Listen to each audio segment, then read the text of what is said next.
This is Herod Antipas. He was called a fox by Jesus. Now, this is the guy that beheaded John the Baptist and also the guy that tried Jesus. Remember, they brought Jesus before Herod. Well, there was a Herod the Great who died in 4 BC. So he dies about the time Jesus is born. After he dies, his kingdom is broken up. And one of his sons got part of the kingdom. This guy, Herod Antipas. So when you read Herod in the Bible, most of the time it's one of these guys. Although early on, Matthew says Herod the Great, that's his father. But this is the guy that dealt with John the Baptist and dealt with Jesus. And Jesus called him a fox. Now the question is, how does Matthew know what that fox is saying privately? Why? Notice in Matthew, he says that at that time, Herod the Tetrarch heard about the fame of Jesus, and he said to his servants, this is John the Baptist. He has been raised from the dead. That is why these miraculous powers are at work in him. So Herod turns to his servants and says, this guy Jesus, he's John the Baptist just raised from the dead. Now, what's the puzzle?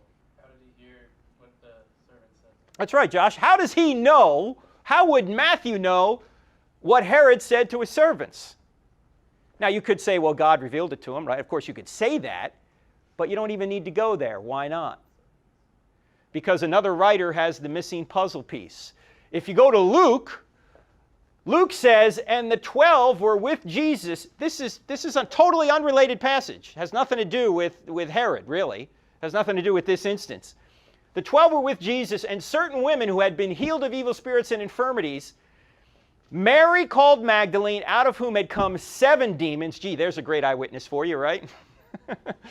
And Joanna, the wife of Chuza, Herod's steward. And Susanna and many others who provided for him from their substance. So one of the women following Jesus, who also had Matthew following him, was the wife of Herod's steward. So do you think that Joanna maybe told Matthew, this is what Herod is saying? Makes sense, right? But you wouldn't know that by just reading Matthew.